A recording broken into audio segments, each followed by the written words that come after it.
everyone. Welcome back to the Anada Pod. This is episode 13. Today we're talking about a lot of good things. We're talking about Prime Day and that there's a deadline most brands are about to miss. We'll get into some cohort LTV stuff.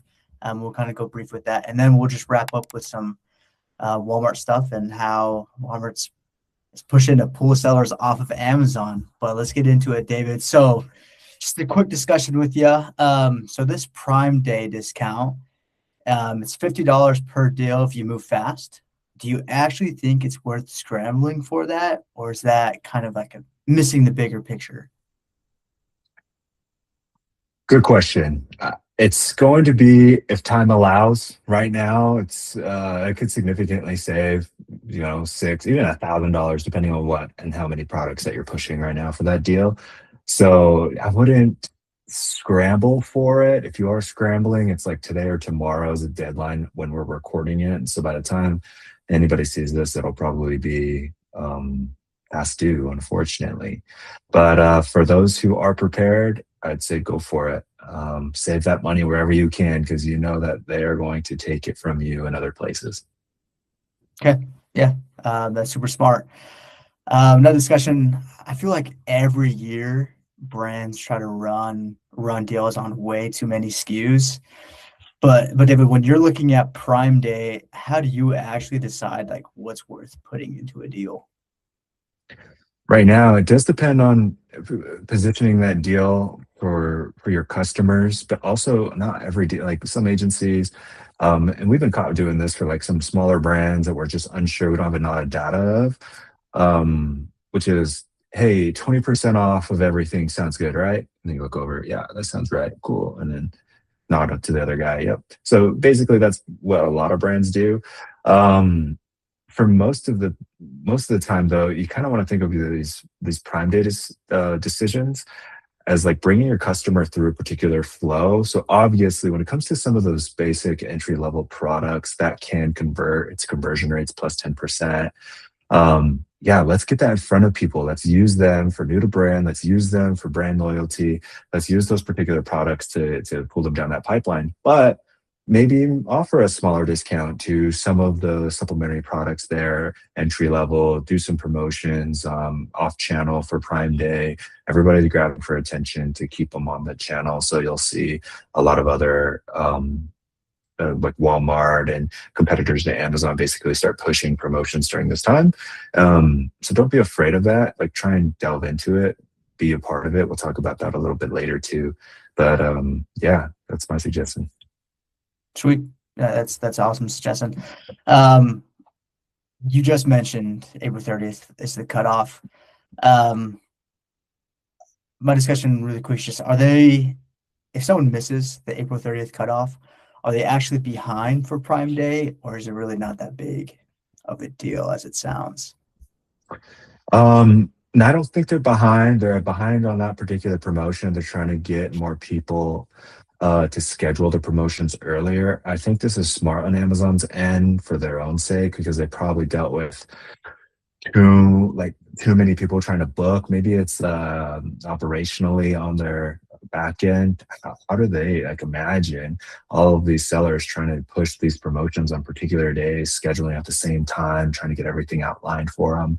We try to evaluate Prime Day right after that Prime Day and put in little reminders for the next year to start implementing based on those decisions. So I don't think you missed anything. By all means, you'll probably see an influx of sales and traffic, etc. So I wouldn't worry too much about it. But you did miss off on $50. That's for sure. For sure. Yeah. All right, let's move on to core LTV. And again, we could be pretty brief with this.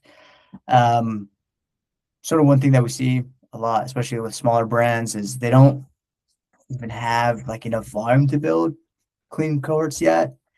But I know you mentioned and just wanted to quickly plug in, what's something they can do to build these dashboards. Well, we're not going to dive too much into it. It's very difficult to build out. I mean, 6 months ago, but now with AI, now with understanding where your data is coming from, with a clear direction of how to get your lifetime value understood for small to medium sized businesses, at least, this is going to be huge. So what we'll do is we'll allow a download link in the description of wherever we post this, but and that'll give you the directions of how to manipulate the data that you already have in Shopify and even Amazon to better understand what that LTV looks like. There's a lot of issues that people have, a lot of mistakes, common mistakes that people have as well, and trying to understand their cohort LTV in general. And so, what we wanted to do is how do we enlighten our brands to try and understand that better, and then take action. That's the most important part about it. So, Okay. Yeah, 100%. I think, yeah, there's a lot of tools that we could use, a lot of brands could utilize today. So, let's talk about Walmart. This is pretty big, pretty huge. I know with Walmart pushing this right now, and they're pushing it pretty hard. Do you think every Amazon brand should be looking at it, or is that kind of just overhyped in a way? yeah, I mean, right now, this is probably the most positive episode that we've had because we got Prime Day, we got savings that they're pushing out, we've got big promotions going to happen. We have Walmart. I don't know if they're going to capture, sellers per se from Amazon to Walmart. The only thing that they really capture is their mind, their time. Can we start focusing on Walmart more? Is it going to allow us to do that? So this is huge, though, for them to give these discounts. If we find a brand that maximizes their cap, even that would be great. But they're basically giving referral fee discounts up to 75% off the referral fees. So talk about like 5% on your referral fees, which is a game changer margin wise. We're talking about how surcharges, et cetera, are all going to be increasing by 7-10%. In general, well, this is 75% savings on your referral fee. That adds another 10 points of margin potentially to your bottom line. That is massive, especially in times like this.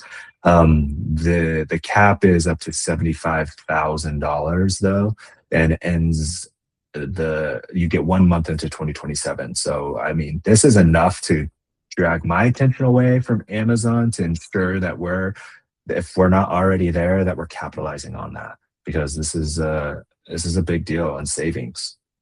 Yeah, I 100% agree. I did want to ask too, like if someone decides that they do want to launch on Walmart, David, like what's realistic? What's a realistic timeline to actually like get live and not just spin their wheels? Well, if you're already on Walmart and you just don't want to take the time to upload the catalog and manage it, you dabbled in it right now, that's going to be a different story. This is a new seller savings, right? But if you haven't done any of that yet, I think I got to remember what the exact date was when you signed up for an account because I think you can still get some savings on your depending on like when you signed up. But regardless, let's say you didn't. I wouldn't say you're spinning your wheels, but come at it with a partner. Reach out to us. Let's get you set up on Walmart. Let's put together a plan to capture whatever audience that is there. Set up some basic advertising campaigns for defensive campaigns. Announce that to everybody that you're on Walmart.com for those who purchase on Walmart. Through the app, like they still have a pretty good infrastructure. I'm still seeing like 10% sales from Walmart to Amazon, but that's 10% that you might have didn't have before. So I would say that it's still an opportunity. So go after it for sure. Okay. Yeah. Kind of like my last discussion with you, David, is I think this is a pretty big decision. Um, but like fulfillment services, like do you go Walmart fulfillment services or do you just run through your own 3PL? I don't know, like what's your kind of default there? For Walmart default, I always just for Walmart at least run my own. I don't trust that I have enough control over the volume or the turn and that I will with Walmart's fulfillment, and I don't technically trust it as much as I trust Amazon. So I don't really care to invest my inventory being held at their facilities for as long as I'd like it to be based on the unknown turn times there.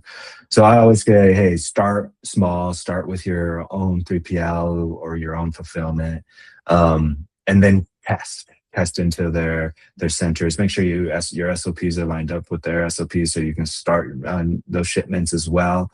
Very, very similar to Amazon. So I wouldn't get too overwhelmed with it. Just write it down, test it out, SOP it, talk to a professional, somebody who's done it before, get support in that way, and test into it. But for now, let's just to get set up, just to start on the savings.